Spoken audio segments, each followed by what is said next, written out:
Hello and welcome to Mom's Bookshelf. I'm Shabina Zaidi, your podcast host. God forbid, but just imagine that you are in a terrible pain. You go to a physician and ask him for help, and the physician tells you to relax and have weekly sessions so that he can understand you better and you can build trust. And then he says that now we are in a better position to know about your problems and work on your pains. Isn't it absurd? Because when we are in pain, we want the solution at that point in time. And we are looking for a solution which is available within the wink of an eye. So today we have with us a person who gives solution very rapidly. She's a rapid transformation coach. She's a master's in counseling psychology. She's an author. She's written a book that's called Kuba Says Hi. And she is a public speaker. She's a life coach. She's worked with various diplomats, CEOs. She's worked with teens. She's worked with moms. She's worked with children to bring them from this emotional trauma and lead them to therapeutic changes. So I welcome Miss Nino Fincher to Mom's Bookshelf. Hello, Miss Nino Fincher. How are you doing? I'm doing fine. Thank you for having me. It's a pleasure to be here. Thank you, Miss Nino. And I'm glad that you could come all the way from United States to Dubai and we could squeeze in some time for this podcast so that we can learn about what is rapid transformation theory. I'm excited to talk about it. Thank you so much. So, Nino, you are a rapid transformation coach.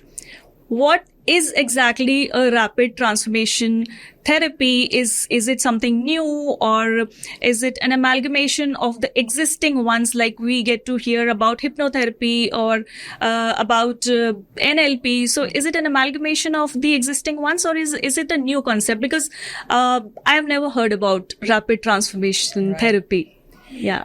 Well, rapid transformational therapy was developed by Marissa Peer of the UK. She's an amazing human being and a very interesting and skilled therapist herself. And she basically combined the best of traditional cognitive behavioral therapy, neurolinguistic programming, and hypnosis. And the collection of those three modalities allows for a very quick access to whatever the root cause of the problem is that is creating unwanted behavior or issues that are emotionally hindering people from moving forward.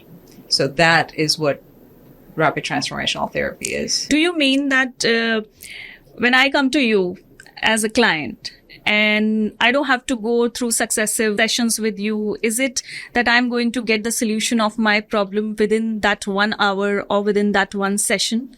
Usually, yeah. That's what makes it so unique. Traditional therapy is outstanding, and I've had some of the best teachers who were cognitive behavioral therapists, and it works, but oftentimes it takes longer than rapid transformational therapy because it's cognitively processed. So you would come and sit down and try to reason through why the issue is there, why the problem is there. Whereas with rapid transformational therapy, you get access to the problem that is often subconsciously carried and we're unaware of it consciously. Mm-hmm. And so hypnosis and neurolinguistics and cognitive behavioral therapy allows you to have the best of the three to access the problem very quickly and bypass everything that is unnecessary and kind of blocking it and hindering the clarity and the understanding of what the bottom line to the problem is. Okay. So it helps in understanding the problem which we are not aware of consciously, but it's lying there, deep within our subconscious mind. Yeah. That's right. So nowadays we see teens who are suffering from a lot of emotional problems and the mental problems. So how do you tackle those problems which the teens are suffering these days? I think all of us kind of suffer from the same thing. Mm-hmm. We all are sort of stuck in, when we're stuck in a state of not being able to move through something or move forward towards resolution or success. And often it's because we're unaware of what it is. Often it's because people don't know how to process an emotional emotional junk, basically. They don't know how to deal with the emotions. And a good therapist will be able to guide you through that. A lot of anxiety is an issue with teenagers, unfortunately. Depression is a problem with teenagers. COVID was most unhelpful for a lot of people because it isolated so many people, and isolation never helps when you're trying to build resilience, or connection is critical. Absolutely. So I wanted to understand that as a child, if somebody has undergone some kind of a trauma, and when he grows up, so that trauma impacts his present lives. It does. What happens very often is when we're little, we are like sponges. We take in all of the information because your subconscious mind registers everything. Everything you notice and everything you don't notice that happens within your environment, it takes it in and it stores it in your system. And if traumatic event happens and a child is not able to have assistance in processing it and understanding how to handle it, or how to respond to it, or how to make sense of it, the child will try his or her best to interpret it in the ways that they can, and it's often incorrect, or often self-deprecating, or they feel like they are at fault, or they feel like it's because of them that the problem happened. And so then it just settles and remains in your body, in your heart, in your mind, and it shows up in the most uncomfortable and inconvenient times in adulthood. For instance, if a child was always told that they're not interesting, or they aren't good enough, or they need to be quiet, that registers as not being wanted, or not being good enough, or not being worthy of having a voice or being heard. And so later on, perhaps an adult will have problems at work trying to speak up about a project that they're trying to introduce, or a lot of people have issues with public speaking, for instance, and the bottom line to public speaking is the fear of rejection, because for a lot of people, something happened when they were little. That's interesting. And as you said, the childhood is like a sponge where you tend to imbibe that negativity. Yes. So I don't understand that somebody who's always heard this negativity and who's always imbibed this negativity into him, how can these sessions they help him to rejuvenate and get rid of all these things? Yeah. So again, the first and the most important thing is to be able to get to the root of what the problem is. Because if you don't know what the issue is, you don't know what you're solving. So RTT, or rapid transformational therapy, helps with that first and foremost. And once you identify the exact concern or exact problem that creates all of the other ones that are an outworking of that problem, then a therapist will help you reform your thinking, or reframe your perception, or help you define things in the way that is more accurate or helpful to move you from what you have perceived, or what you have decided, or how you have decided to attach a meaning to something, into something that's more helpful, or useful, or healthy, or successful. Okay. And in RTT, what are the tools and techniques that you use to work on the client? Majority of what happens in RTT session is really a cognitive behavioral therapy process. Yeah. So once you get to the root of the problem, the whole reworking and reframing of it is what you would do in traditional therapy. Hypnosis allows you to let the person relax enough to not be hyper-focused on all the things that are non-essentials. Unfortunately, it has a very negative perception, because I think it's created by entertainment hypnosis, or people have seen movies and they think that it's some kind of way of controlling people, but it's not really true. it's a relaxation technique that allows you to. I was always thought that way. It's a way of controlling people's mind. Yeah, because that's the perception. You'll see a movie and somebody waves a clock, Yes. or because we are shown that. Exactly, Yeah. a watch, and then That's how we you perceive. hug chickens for the rest of the time until they snap you out of it. But the client is never out of control. They always are aware of what's happening. They're just having a conversation in a very, very relaxed state, and their body is relaxed enough to allow the mind to focus on specifically what needs to be addressed.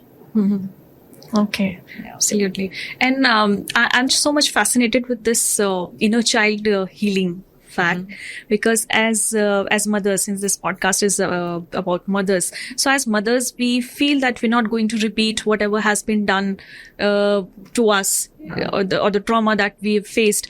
But sometimes we find ourselves to be in the same situation and yelling at kids and whatever has been done to us. Yeah, we Right? repeat what we know. We repeat that Right. way. We repeat what we know. So how can somebody know that she or he needs an inner child healing?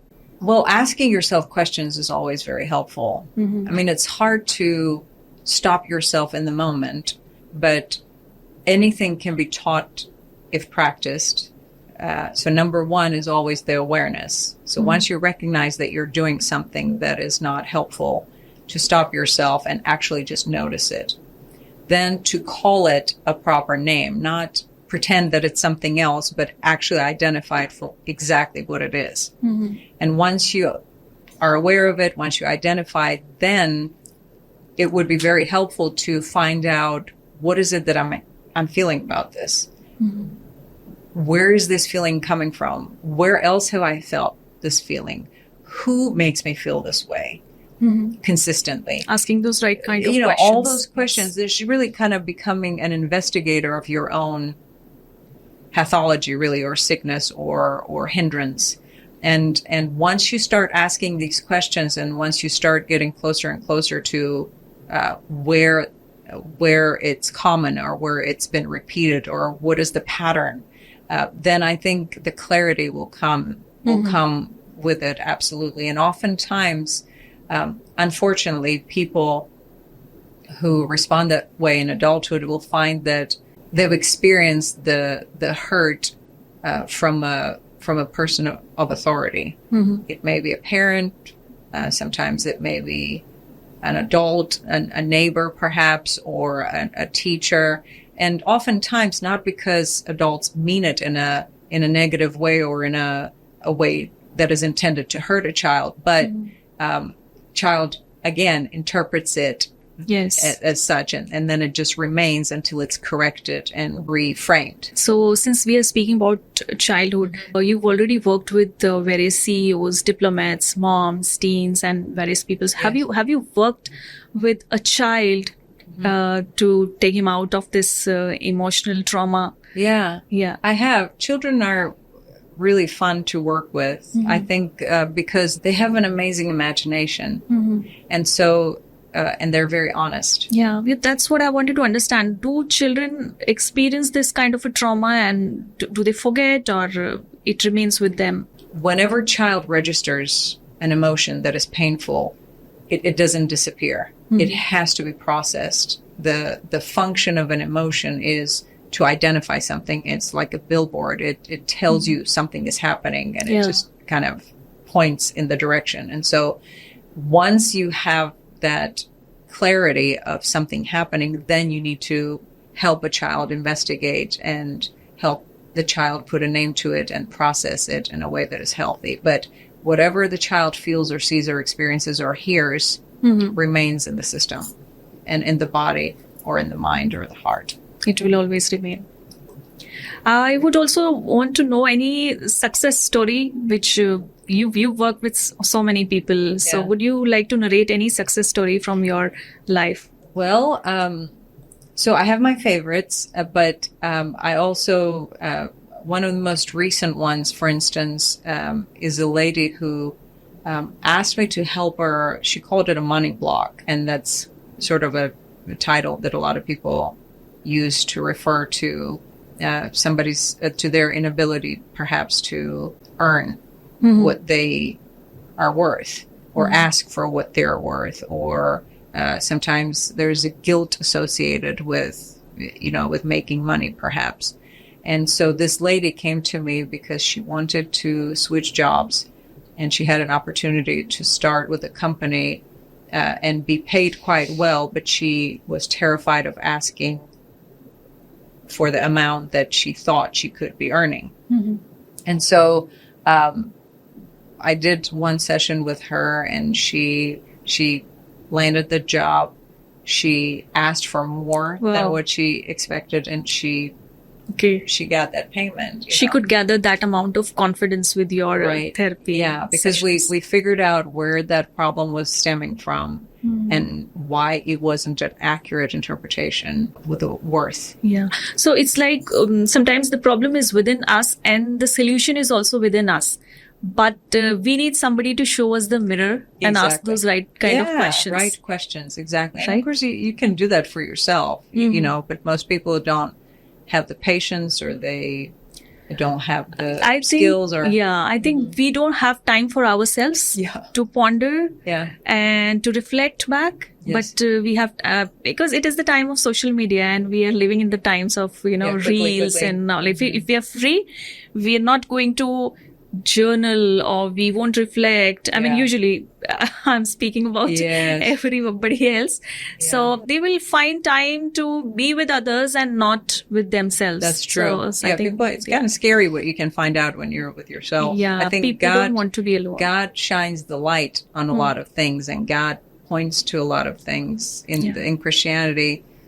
It's referenced as conviction. So God convicts you of whatever it is that needs to change, or something that you have to adjust or improve. For me personally, walks are an amazing venue or avenue of processing and just kind of reflecting and prayer and identifying. So that's part of the reason I love that puppy, because I take him on walks every day. I'm going to come to this. Yeah, and so and taking a walk every morning and every evening is tremendous, because it allows you to just kind of really allows me to think through what I need to respond to, what I need to eliminate, what I need to change, think about my clients, and absolutely. It gives you all sorts of ideas to work upon. Yeah, right? And so you can combine something that's useful and helpful with something that's beneficial for your mind as well. And even I do that whenever I go for a walk. I don't carry my mobile. I don't listen to anything. Right. I'm just by myself. Good. Listening to the sounds of the nature. Yeah, it's so healing. The water around. And otherwise, I don't take any gadgets. I agree. With me. So, nor do I. I mean, occasionally I may, but generally speaking, I leave the phone at home. It's just, it's not helpful. To connect with yourself. That's right. It's better. Okay, let's speak about this book. So, this is the book that you've authored, and it's a wonderful book. I went through it. So this book is for kids. And what is the inspiration behind this book? So the inspiration behind it is this sweet little girl from Align who met that puppy, and she loved him so much that when we had to move back to the United States, every time I would come back, she would ask about him, and she would be very disappointed that he wasn't with me when I returned to visit. And I thought that perhaps if I wrote a book that had his illustrations about him, it would be something that they could carry with themselves and sort of remember him with, and at the same time read about mental and emotional resilience, because dogs can teach you a lot of things. They're always happy. They're always grateful. They love to jump. They love to, do healthy things. And people, and children can relate to that. So I used everyday things that Kuba does. Kuba says hi. The name of the book is Kuba says hi. Yeah. Yes. And so I used that as a way of telling children how to not remain sad for very long, or what to do when you feel unhappy, or why friends are important, or, how to ask questions, and why reading is fun. Kuba doesn't read, obviously. Absolutely. But, it's a wonderful book that parents can read to their small kids. I mean, the kids, they'll find a lot of morals in this book. not only morals, but how to deal with their emotional and mental health. Yeah, that was the hope. So, yeah. I hope That's many of them enjoyed. And you know, for those of them who are interested, it actually also comes with a little yarn puppy that they can make themselves or make them with mom or dad. Okay. So my daughter has been asking for a small puppy since a long time. Oh, it's so much responsibility, though. You have to really take care of them. So we spoke about the inspiration behind this Yes. book, and that gives a rise to another question, which is, what is your inspiration behind working as a rapid transformation coach? Because you've been working with emotions of people, dealing with emotions, and we are all made up of emotions. Yes. So what is your inspiration, or what is your ikigai behind working as a rapid transformation coach? We're designed to heal. We're made with the capacity to get well and be better. And when people don't, because they don't know how to remove hindrances that prevent that, it's very sad to me. And so I've always been fascinated with human mind and human condition and human behavior. And when I became a Christian, when I was 17, the spiritual aspect of what makes us human was fascinating, about how much influence that has on how we respond to life and things that happen in our lives, and whether or not we get well or we create destructive patterns in our lives. And so that was the reason I decided to study psychology in the first place. And then after several years of finishing that degree, at some point, as you know, if you want to grow and develop and learn more, you decide that you want to add more tools or get more education. Yeah. And so at that point, my hope was to perhaps get a doctoral degree, but that requires a very niche, focused, narrow, specific interest. And I didn't have anything that narrow and specific at the time that I wanted to devote that much money and time to. And so as I started to look for other interesting things that I could add to my toolbox, rapid transformational therapy came along, and I have not looked back. I'm so grateful that I trained through it. It's just been the most effective thing to use in helping people. That's wonderful. And you've also been conducting various retreats for women, or is it primarily for women? Or Yes. Yeah. It's for women. So that's the coaching you part. were here in Dubai for a retreat, right? Well, we lived in Dubai and Al Ain for 15 years. Okay, So okay. I never really You're lived not in Dubai. new to UAE. Yes. Yeah. So we love UAE and we love Emirati people, and I just have so many friends that I miss all the time when I'm out here. And originally I had a friend who was doing retreats for the ladies, but they were basically tours to see a country and enjoy some rest. And I wanted to add the therapeutic part to it. Okay. And the content part to it. And so when I started doing them independently, my retreats are focused specifically on recovery, On therapies. processing whatever the trauma is or whatever is the issue that stops you from being what you actually want to be. Yeah. Whether it's in business or emotionally or mentally. And so that is my primary focus, on having ladies come and just kind of remove them from the environment that is so familiar that may be distracting them from what needs to be addressed, kind of like those walks that we talked about. And so that's what the retreats are about. Okay. Wonderful. So this retreat, which is going to be there, when is it? So the one this month is the 26th through the 29th. Okay. And then I will, God willing, have another one in the spring. Okay. And so for those who may be interested and want to go to my website, which is ninofit.com, ninofit.com, you're welcome to send me a message, and I will let you know when the next one is in the spring, and it would be fun to have you join it. Yeah, so you can contact Nino on her website, that is ninofit.com, and get more details about her services, the therapies that she's offering, and about her writings. So she's going to conduct a retreat recently, so you can get more details about that retreat now. And it was lovely and wonderful to talk to you about therapies, about counseling, about the book, the inspiration that you've received, working with all those people. And I think that it is wonderful if you have that right kind of therapy, so that you can get a relief from if you're working on weight management, or you have money problems, or you have your internal problems. Sometimes we have issues like anxiety, we have issues like addictions. So it's helpful when you are working with a therapist, because while I was having a conversation with you, I realized that, everybody is walking with their own traumas, or they are carrying with them the past problems. And we're not aware about it. So it's good to hire. But they should. But you know what? Your family members can probably tell you what they are. Yeah. If you're not unaware, just ask people who know you best, and they can tell you what needs to be addressed or fixed. Absolutely. It was wonderful to have you on Mom's Bookshelf. Thank you. It's a pleasure to be here. It was lovely. Thank you so much. You can contact Miss Nino Fincher on ninofit.com and your Instagram handle. So we're going to give all the details in the description box as well. Okay. You can also contact her on LinkedIn. That's correct. That's kind of where I spend most of my time. So as far as the platforms go, I don't spend most of my time on LinkedIn, but that's the platform of choice. So thank you, and bye-bye for now.